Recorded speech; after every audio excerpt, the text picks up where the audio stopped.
하나님의 평화가 말씀을 듣는 우리 가운데 함께 하시기를 바랍니다.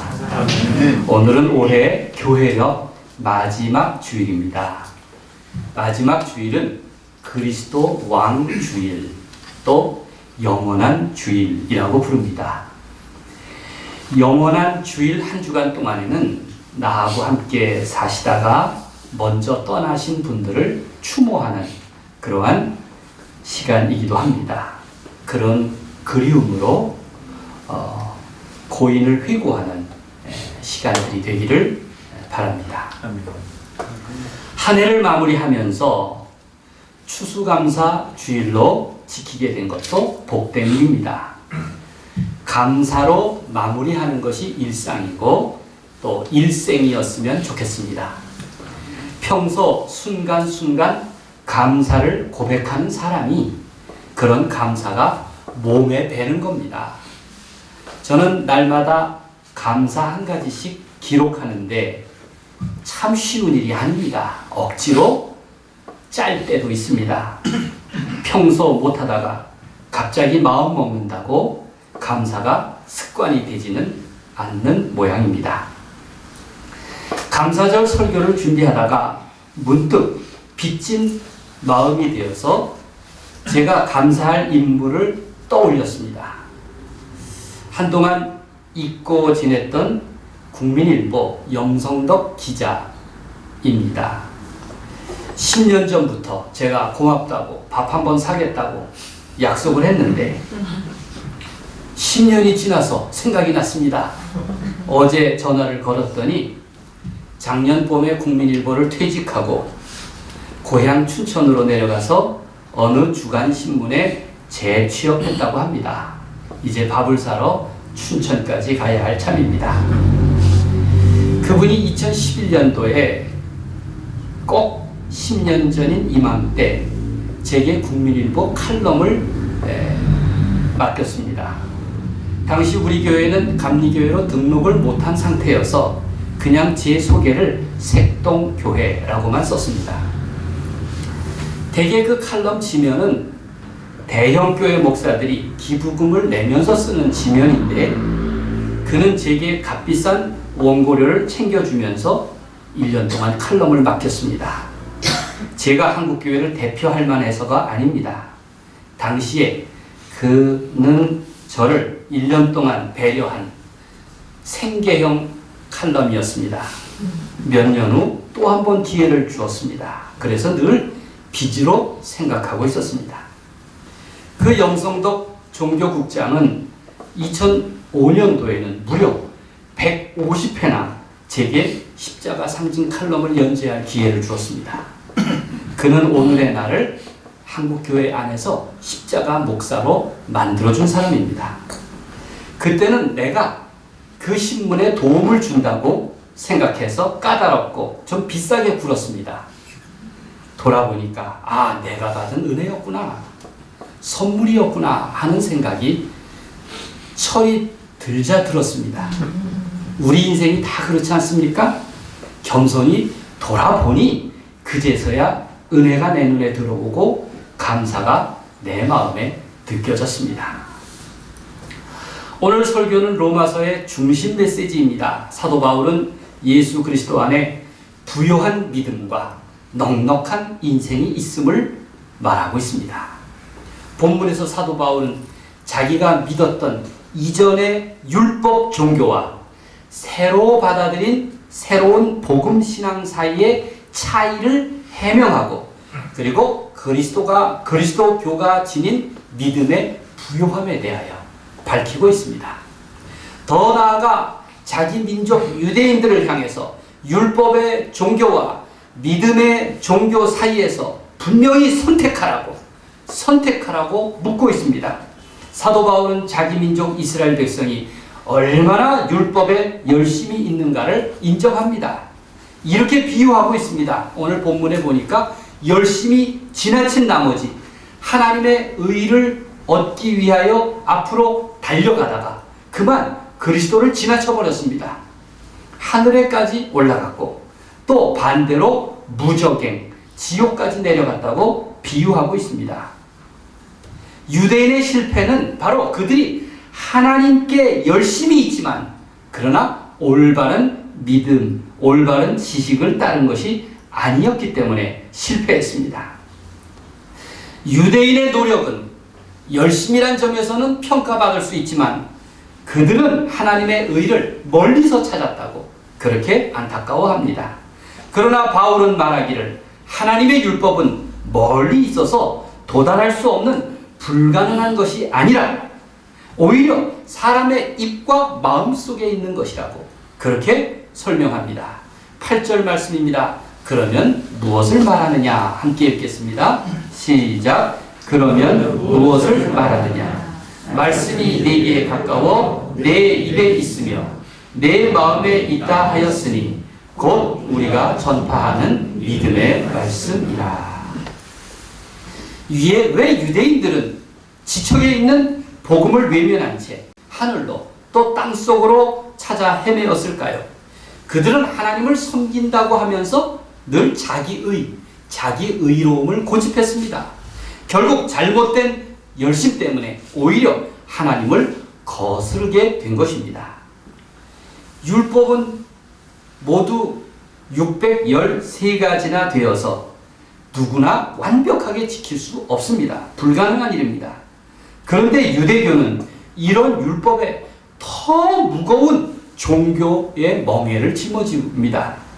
안식일 규정만 하더라도 예수님은 사람이 안식일의 주인이다 이렇게 한마디로 정의하셨는데, 그런데 그들은 결코 지킬 수 없는 세세한 의무 규정을 만들어 버렸습니다. 하나님의 본래의 안식일의 뜻, 그 정신을 훼손한 것입니다. 하나님에 대한 잘못된 지식은 믿음의 질과 삶의 질을 더 나쁘게 만듭니다. 여러분, 우리 주변에도 보지 않습니까? 하나님을 잘못 믿은 결과 하나님에 대한 잘못된 지식 때문에 믿음의 질도 떨어지고 망가지고 삶의 질도 나빠집니다. 그릇된 믿음 때문입니다. 그래서 신앙에는 바른 지식이 있어야 하고 또 그 길을 가는 지혜로운 방법이 있습니다. 사람의 마음을 이해하기 위해서 심리학이라는 것이 생겼고 또 사물의 이치를 밝히기 위해서 물리학이라고 하는 학문이 생겼습니다. 하나님에 대한 믿음을 얻으려면 바로 영에 대한 원리, 영에 대한 지식이 있어야 합니다. 기본은 하나님을 아는 일입니다. 만약 하나님에 대한 온전한 지식이 없는 믿음은 의심이 다가올 때 쉽게 흔들립니다. 무조건 믿음은 쉽게 믿음을 훼손할 수도 있습니다. 과장된 믿음은 허위의식에 불과한 것입니다. 예수님도 십자가에서 말씀하지 않으셨습니까? 자기들이 하는 것을 알지 못함이니이다. 아버지, 저들을 사하여 주옵소서. 자기들이 하는 것을 알지 못함이니이다. 알지 못하기 때문에 십자가에 못 박는 무도한 짓을 저지르기도 했습니다. 알지 못하면 용감하고 무식하면 못할 일이 없습니다. 유대인들은 하나님의 구원에 무지했기 때문에 예수 그리스도를 십자가에 못 박는 일까지도 서슴지 않았습니다. 이제 바울이 내린 결론은 이렇습니다. 유대교는 길을 잘못 들었었다는 것입니다. 그들은 값없이 주시는 믿음을 받아들이지 않고 인간의 노력으로 공적을 쌓으려고 한 까닭에 걸림돌에 걸려 넘어지고 말았다는 것입니다. 이스라엘은 율법을 지킴으로써 죄의 길에서 벗어나고자 했습니다. 그러나 율법은 죄를 깨닫게는 하지만 그러나 용서하지는 못합니다. 사실 사람이 무슨 재주로 죄의 올무로부터 자유로울 수 있겠습니까? 먼저 하나님의 마음을 바르게 알고 하나님이 만들어 놓으신 길을 가야 합니다. 하나님의 은혜와 사랑이 절실합니다. 선지자 호세아는 이렇게 말합니다. 그러므로 우리가 여호와를 알자. 힘써 여호와를 알자. 인간의 길이 막혔다면 이제 하나님이 예비하신 길을 가야 합니다. 그 길은 모든 사람에게 열려 있습니다. 장 칼뱅은 말하기를 하나님의 의에 이르는 첫 단계는 자신의 의를 포기하는 것이라고 그렇게 말했습니다. 내 의, 자신의 의를 내려놓으면서 하나님의 의를 비로소 소유하게 된다는 것입니다. 사람이 할 수 있는 일은 하나님의 공의를 만족시키는 것이 아닙니다. 사람이 할 수 있는 일은 오직 하나님의 사랑을 인정하고 받아들이고 그리고 은혜로 여기는 일입니다. 하나님이 이미 이루어 놓으신 구원을 내 것으로 받아들여 내 삶을 하나님을 향해 여는 것입니다. 이것이 바로 복음입니다. 초대 그리스도 교회에서 가장 기본이 되는 신앙 고백이 오늘 본문에 담겨 있습니다. 9절 말씀을 함께 읽겠습니다. 내가 만일 내 입으로 예수를 주로 시인하며 시작. 내가 만일 내 입으로 예수를 주로 시인하며 또 하나님께서 그를 죽은 자 가운데서 살리신 것을 내 마음에 믿으면 구원을 받으리라. 그 내용을 요약하면 첫째는 예수가 그리스도시다. 예수 그리스도가 주님이시다 라는 것이고, 둘째는 부활하신 주님을 믿으면 구원을 받는다 하는 내용이 이 9절을 요약한 것입니다. 예수 그리스도가 주님이시다 라고 할 때 주님은 헬라어로 퀴리오스입니다. 퀴리오스는 로마 황제를 부를 때 쓰는 공식 칭호입니다. 그리스 신화에 보면 헬라 신들의 이름 앞에 붙이는 신적 명칭도 퀴리오스입니다. 유대교 70인역 성경에 따르면, 헬라어 성경에 따르면 하나님의 이름 여호와를 퀴리오스라고 번역했습니다. 만약 사람이 예수를 퀴리오스, 주님이라고 부른다면 그는 황제나 다른 신들이 아닌 오직 십자가에 달리신 예수만을 나의 주님으로 인정하고 고백하는 것입니다. 그게 바로 믿음입니다. 그는 자기가 생각하는 가장 높고 위대한 자리, 곧 내 마음속에 있는 왕좌를 예수님께 돌리는 사람이고, 그 앞에 순종과 경배를 드리는 사람입니다. 곧 예수님을 나를 구원하신 유일하신 분으로 믿는 것이고, 그 믿음은 부활하신 주님을 믿으면 구원을 받는다는 사실을 인정하는 것입니다. 이게 바로 우리 복음의 기본입니다. 그리하여 10절 말씀처럼 사람이 마음으로 믿어 의에 이르고 입으로 시인하여 구원에 이릅니다. 함께 읽겠습니다. 시작. 사람이 마음으로 믿어 의에 이르고 입으로 시인하여 구원에 이르느니라. 그리스도인은 예수가 과거에 살아나셨다는 역사적 사실뿐 아니라 주님이 지금도 살아계시다라는 것을 믿는 사람입니다.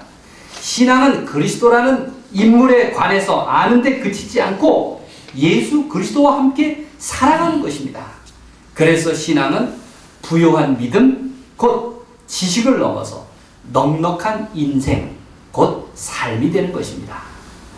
로마서 9장에서 11장은 율법을 지켜온 유대인의 구원에 대해서 말하고 있습니다. 사도 바울은 자기 민족의 구원을 위해서 얼마나 애를 씁니까? 그런데 유대인에게 율법이 아닌 다른 길을 가르치는 일은 몹시 어려운 일이었습니다. 그래서 바울도 성공하지 못했습니다. 하나님의 사랑과 자비, 긍휼과 용서를 배제한 율법 종교를 그 유대인들은 믿었습니다. 그들은 자신의 종교를 지우고 선지자 예레미야가 약속했던 새 언약을 다 자신들의 신앙으로 받아들여야 했습니다. 그런데 그것을 받아들이지 못했습니다. 존 브로크만이 쓴 지난 2000년 동안의 위대한 발명이라는 책이 있습니다. 여기에 인류의 위대한 발명품 121가지가 소개되었습니다.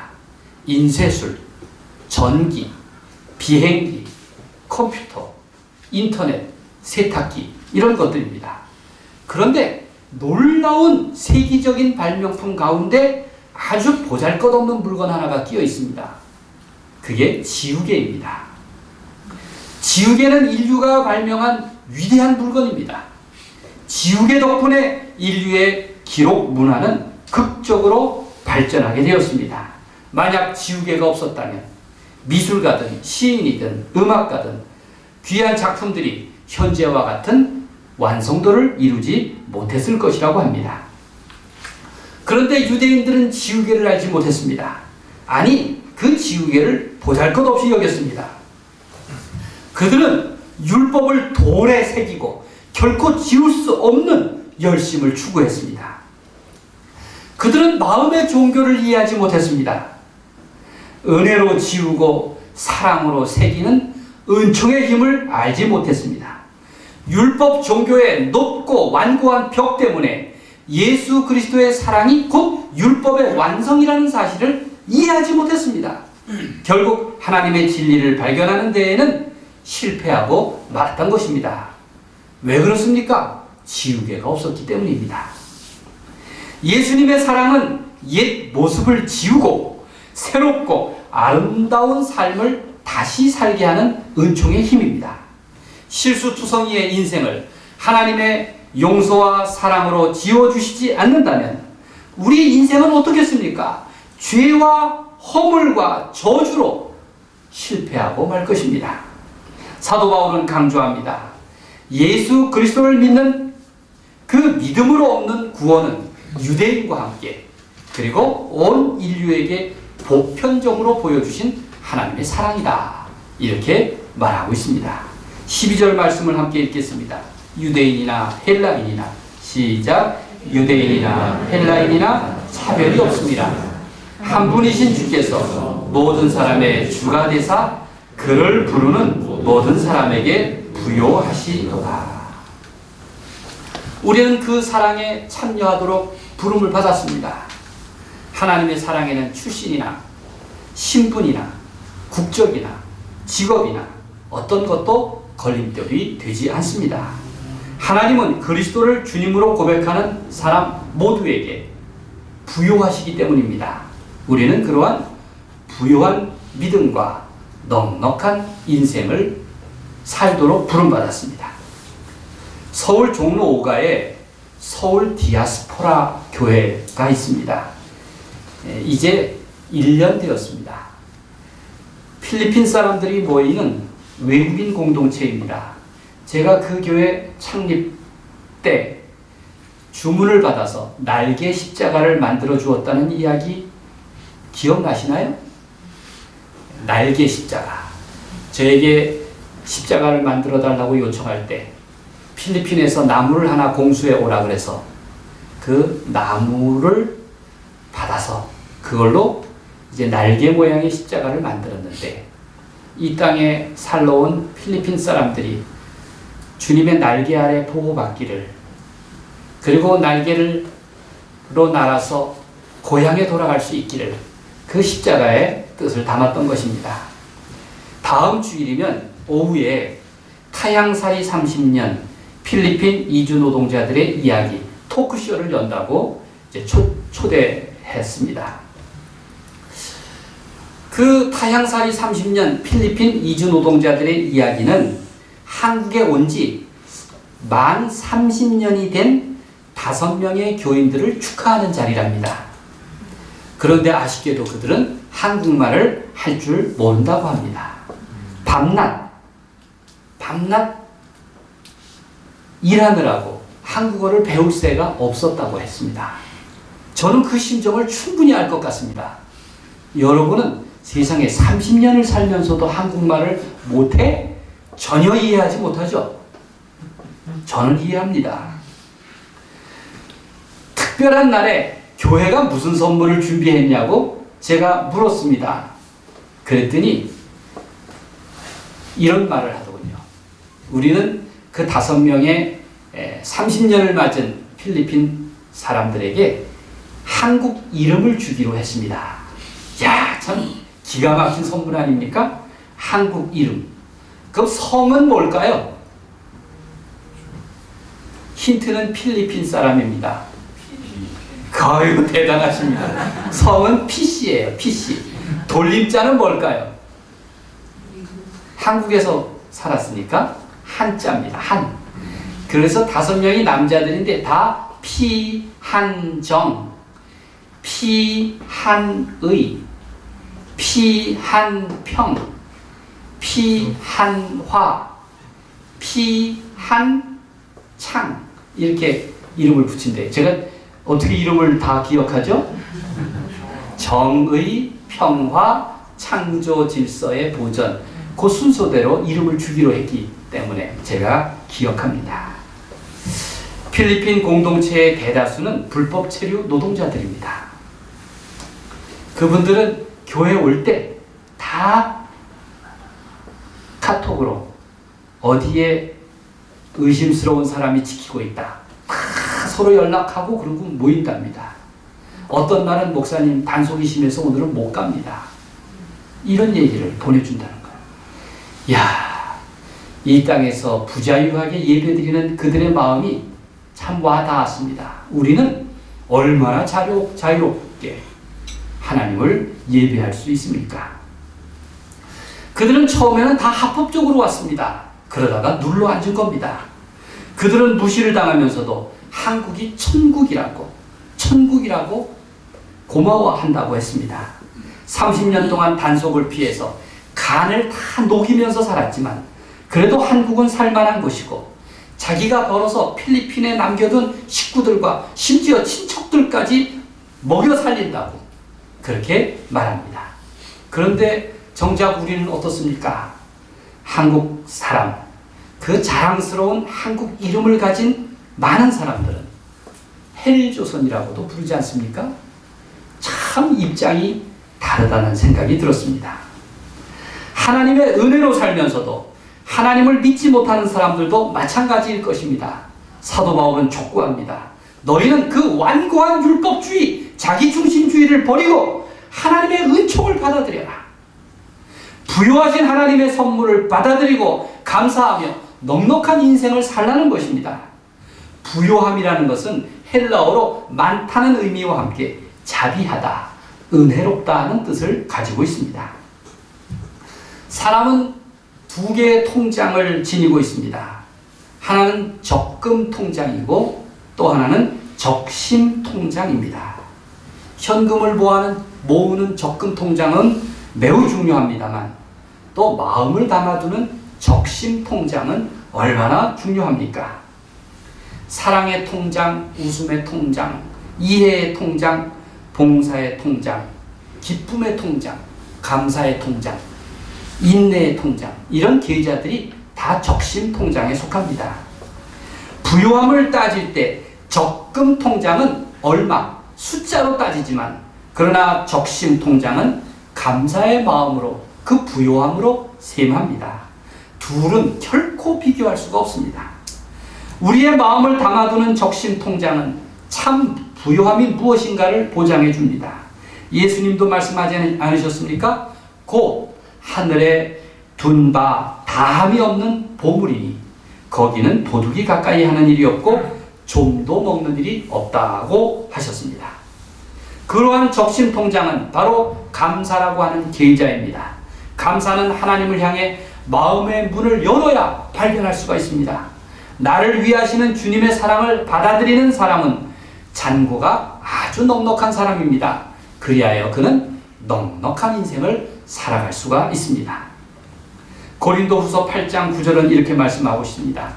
우리 주 예수 그리스도의 은혜를 너희가 알거니와 부요하신 이로써 너희를 위하여 가난하게 되심은 그의 가난함으로 말미암아 너희를 부요하게 하려 하심이라. 사도 바울이 전한 복음은 위대한 발명이 아닌 바로 위대한 선물이었습니다.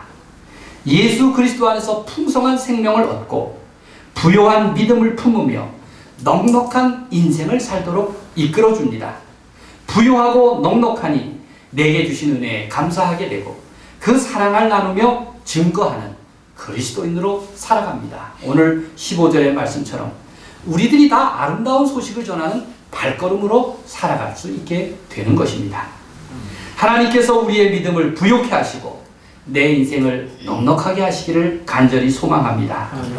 그 부요함 때문에 내 인생이 아름답고 그 넉넉함 때문에 그 인생이 선물 같다면 얼마나 귀한 일입니까? 그런 사람에게 감사절은 오늘 하루가 아니라 1년 365일 날마다일 것입니다. 하나님께서 내게 은혜를 베푸셔서 그런 은총의 선물을 믿음으로 넉넉하게 받아들이는 자녀답게 살기를 우리 주님의 이름으로 간절히 축원드립니다. 아멘. 기도하겠습니다.